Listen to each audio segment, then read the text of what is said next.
Chers amis, je voudrais commencer cette émission en paraphrasant Jésus. Tout ce que j'ai appris de mon Père, je vous ai fait connaître. Oui, tout ce que j'ai appris de ma mère, la Vierge Marie, je vous le transmets. Pour connaître la Vierge Marie, il faut 4 critères. Le premier critère, c'est le critère de la révélation. Qu'est-ce que Dieu dit de Marie dans la Bible, ici dans le Nouveau Testament? Qu'est-ce que la tradition dit de Marie? C'est-à-dire ce que l'Église enseignante dit de Marie à l'Église enseignée. Qu'est-ce que la liturgie dit de Marie? L'Église qui prie, l'Église priante dit de Marie. Et enfin, qu'est-ce que les apparitions disent de Marie? Qu'est-ce que Marie dit d'elle-même quand elle apparaît? Alors nous voulons tout simplement commencer par la révélation. Quand nous parcourons le Nouveau Testament, nous voyons que les 3 moments importants de notre histoire du salut, Marie était là. À l'Annonciation, elle était là. À la rédemption, elle était là. À la Pentecôte, à la naissance officielle de l'Église, elle était là. Et précisément, c'est à la naissance officielle de l'Église que Marie, étant la mère de l'Église, va jouer un rôle très important dans l'histoire du salut. Elle va être envoyée par Dieu le Père, Dieu le Fils et Dieu l'Esprit Saint pour secourir ses enfants dans les persécutions, dans les guerres et dans les épidémies. Donc, à travers l'histoire de l'humanité, Marie n'a pas abandonné ses enfants dans les persécutions, par exemple. C'est ainsi que, dès les premiers temps de l'Église, au temps de l'empereur Dès,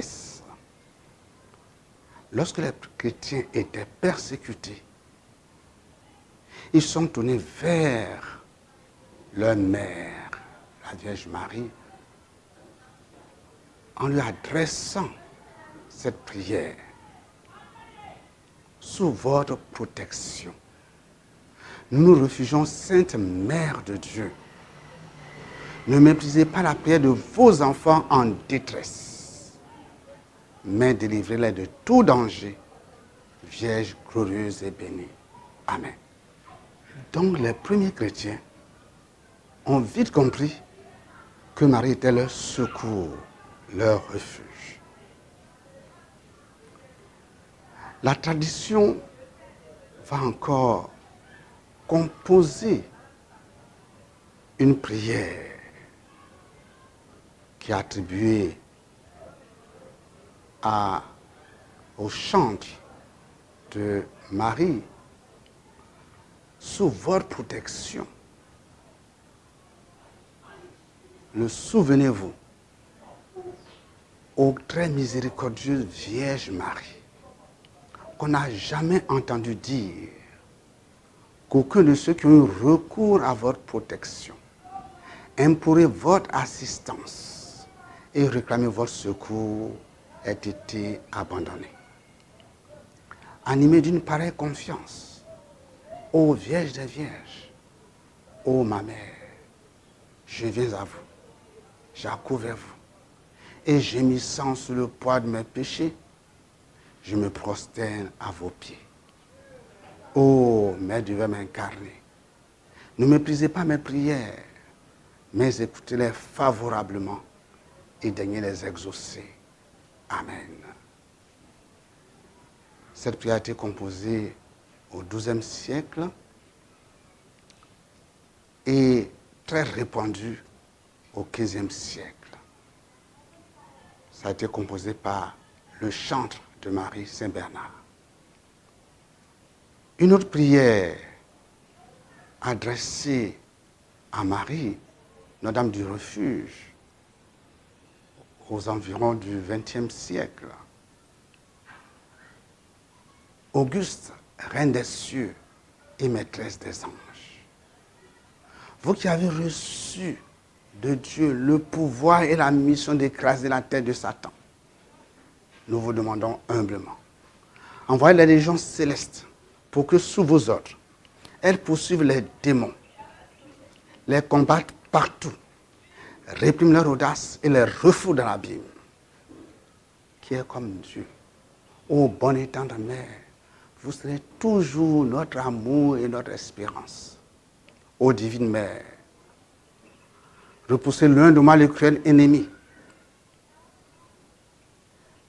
Gardez-moi, protégez-moi.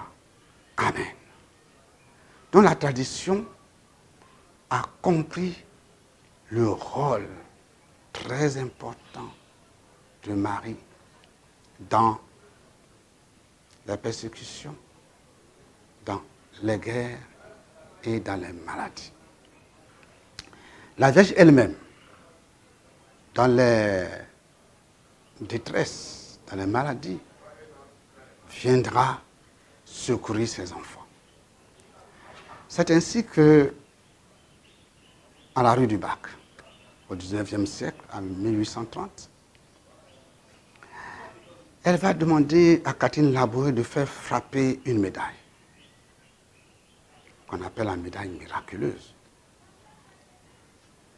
Et sur cette médaille est écrit « Ô Marie conçue sans péché, priez pour nous qui avons recours à vous. »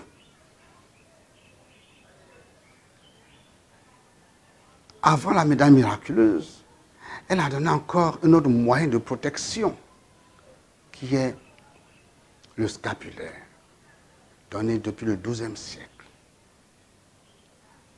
Donc la Vierge n'abandonne pas ses enfants dans la détresse, dans les calamités, dans les maladies. Avec ses moyens, j'allais dire concrets, elle donne aussi les moyens spirituels qui sont dans les différentes apparitions.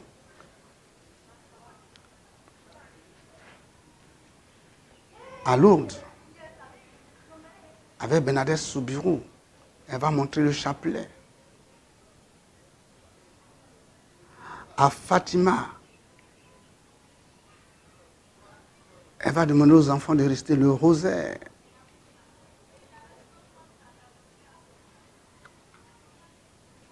À l'île Bouchard, elle va réciter le rosaire avec les enfants. Et à Amsterdam, elle va aussi montrer le rosaire. Alors, revenons sur ces différentes apparitions. La Vierge donne comme moyen de combat spirituel le chapelet. Le chapelet pour lutter contre les forces du mal. Le chapelet, en 1858, elle va réciter le chapelet avec Bernadette. À Fatima, en 1917, elle va demander aux enfants de réciter le rosaire. Seul le rosaire peut arrêter la guerre. Et les enfants ont resté le rosaire et la première guerre a pris fin. À Amsterdam, en 1945, elle va dire à Ida Pireman, elle va montrer le chapelet. Elle dit, avec ceci, la guerre va s'arrêter. Et la deuxième guerre a pris fin. À l'île Bouchard, lorsque la France était au bord de la guerre civile, en 1947, la Vierge a resté le rosaire avec les enfants. Jacqueline Aubry et ses amis. Et la guerre a pris fin. Et dans l'histoire de l'Église, dans l'histoire de l'humanité, pendant la peste, les épidémies, la Vierge a intervenu, a demandé aux gens, soit de construire une église, soit de faire des processions. Lorsque sa volonté a été accomplie, les maladies, les épidémies ont pris fin. Donc, dans l'histoire de l'humanité, la Vierge a intervenu lorsque son peuple, ses enfants ont crié vers elle et lorsque ses enfants ont fait ce qu'elle a demandé. Je voudrais m'arrêter d'une manière particulière sur les apparitions d'Amsterdam. En 1945, la Vierge apparaît à Ida Biderman. Elle lui dit, je donne une prière. Cette prière, si elle est récitée devant la croix par toute l'Église, elle va arrêter la corruption, les calamités et la guerre. Elle dit, cette simple prière que je vous donne a une puissance auprès du cœur de Dieu. Seigneur Jésus-Christ, Fils du Père, envoie à présent ton esprit sur la terre. Fais habiter l'Esprit Saint dans les cœurs de tous les peuples, afin qu'ils soient préservés de la corruption, des calamités et de la guerre. Que la Dame de tous les peuples, la bienheureuse Vierge Marie, soit notre avocate. Amen. Et c'est cette prière qu'elle a donnée, et c'est cette prière qu'elle demande à toute l'Église de réciter. Elle dit, par cette prière, la Dame sauvera le monde. Par cette prière, la Dame sauvera le monde. Voici 3 rayons de la grâce, de la rédemption et de la paix. À tous ceux qui le demandent, je dispenserai, et il m'est donné de le faire, je dispenserai grâce, rédemption et paix. La Dame de tous les peuples promet ici que ceux qui prieront seront exaucés si le Père, le Fils et l'Esprit Saint le veulent. Cette prière est donnée pour la rédemption du monde. Cette prière est donnée pour la rédemption du monde. Cette prière est donnée pour la conversion du monde. Cette prière est donnée pour la conversion du monde. Les hommes de ce temps apprendront à invoquer la Dame de tous les peuples à titre d'avocate, afin que le monde soit délivré de la corruption, des calamités et de la guerre.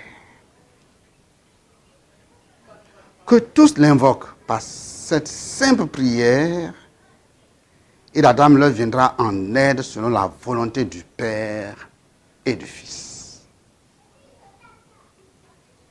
Je fais la promesse de donner la grâce pour l'âme et le corps à tous ceux qui prieront devant l'image et prieront Marie, la Dame de tous les peuples, conformément à la volonté du Fils.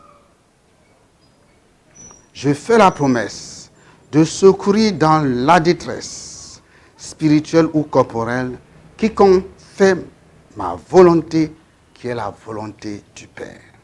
Vous, peuple de ce temps-ci, sachez donc que vous êtes sous la protection de la Dame de tous les peuples. Invoquez-la en sa qualité d'avocate.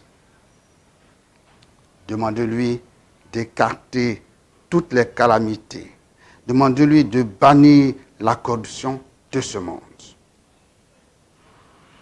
De la corruption proviennent les calamités.